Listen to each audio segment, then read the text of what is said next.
During his first year as a starter, we talked about Paxton Lynch being 3-9. You know, sometimes when a young man gets out there and he has those setbacks, that can lead to a lot of inconsistencies. With Paxton Lynch, we didn't see that at all. Yeah, and the thing about it, what I like about what they've done is here you have a player who you saw what you wanted. You see his skill sets and what he's able to do. Here you've got a guy who can move around, big, tall, athletic guy. And so now the question becomes, how do I clean up his feet? That's what they have to do. Quarterbacks throw with their legs. Kurt Warner talks about that all the time. You know, and so how do they get – because that's the problem that these athlete quarterbacks have, is that sometimes because they're so athletic, they're throwing from different angles because that's what they've always done. Chris Canty, I turn this back to you in New York City. We looked at Paxton Lynch. We saw that he had some bumps and bruises during his collegiate career, but he was not deterred. Do you feel like that will make an easy transition for him into the National Football League? Well, I don't know about it being an easy transition, but Coach Kubiak has a user-friendly offense when it comes to quarterback play. They'll lean on that running game. Obviously, there are not a lot of checks, not a lot of audibles at the line of scrimmage in his system. But when you look at Paxton Lynch, the raw materials are there. He's got the mobility. He's got the huge arm. They'll be able to stretch the field vertically with that defense with Demaryius Thomas and Emmanuel Sanders. So he's got an opportunity to have some success early in his career. I don't think he's going to be a week one starter, but I'm look to him to take over someplace in October. Now, Chris brought up some good points there, JD. He has mobility.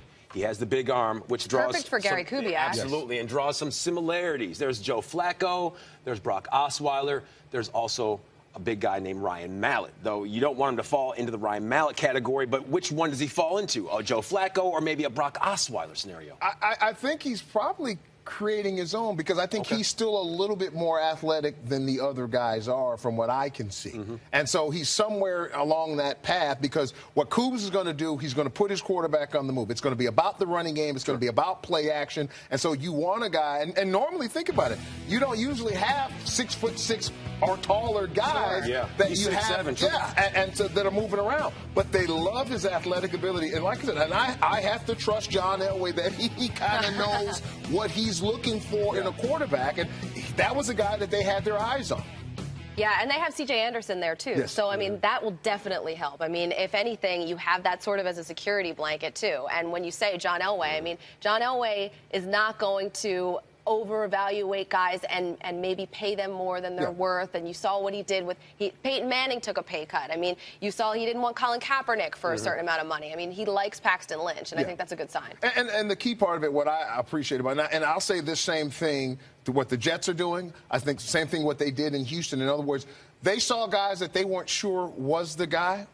And clearly, Brian Hoyer led that team to the playoffs. Yeah. You know, if you want to give somebody credit, but they realized he wasn't the guy, and I wasn't going to overplay Chris. And that's what I like about what I'm seeing, Chris. Well, yeah, absolutely. I'm right there with you. They didn't want to overpay for Brock Osweiler. It was a small sample size. And, you know, it's always easier to have success when NFL defenses don't have tape on you. So, you know, here's the thing. They weren't sure what they were getting from him, so they went out and they got the quarterback for the future right now. They're going to give him some time to develop because he's not coming from a traditional pro-style system out of Memphis. But they're going to try to get him up to speed, surround him with the supporting cast for him to have success. Yeah, it's not a traditional style for Paxton Lynch.